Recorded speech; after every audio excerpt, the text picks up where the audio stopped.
100 বছরের নফল নামাজ, 100 বছরের নফল রোজা, আপনি এটার সব আপনার অ্যাকাউন্টে জুমার দিন মাত্র 4টা কাজ করার মাধ্যমে আপনি পেয়ে যাবেন। কোরআন হাদিসে বহু ফজিলতের কথাই বলা আছে।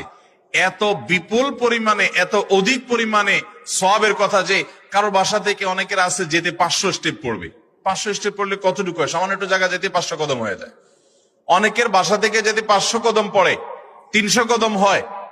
তো সে এই 500 বছর নফল নামাজ, নফল রোজা, রাত ভর দিন ভর করার সওয়াব, কন্টিনিউয়াসলি করার সওয়াব মাত্র এই মসজিদে গেল আসলো, এই 4টা শর্ত পূরণ করে সেটা সওয়াবটা পেতে পারে। যদি সপ্তাহে 4 জমা হয় তাহলে 4 বার 500 করে যদি হলো 2000 বছর, এভাবে তার আমল নামাজের সওয়াবের পাহাড় সে জমা করতে পারে শুক্রবারের ছোট্ট আমলটার মাধ্যমে। 1 নম্বর গেছে বেশি বেশি দুরূদ পাঠ করা। 2 নম্বর হলো জুমার দিনে ফজর নামাজ জামাতের সাথে পুরুষরা পড়া। 3 নম্বর হলো সূরা কাহাফ পড়া, তেলাওয়াত করা। আর 4 নম্বর হলো এই 4 শর্ত পূরণ করে মসজিদে আগে আগে গিয়ে সুন্দর করে খুতবা শুনে চলে আসা। কোনো কথাবার্তা, খুতবা চলাকালীন সময় কোনো কথাবার্তা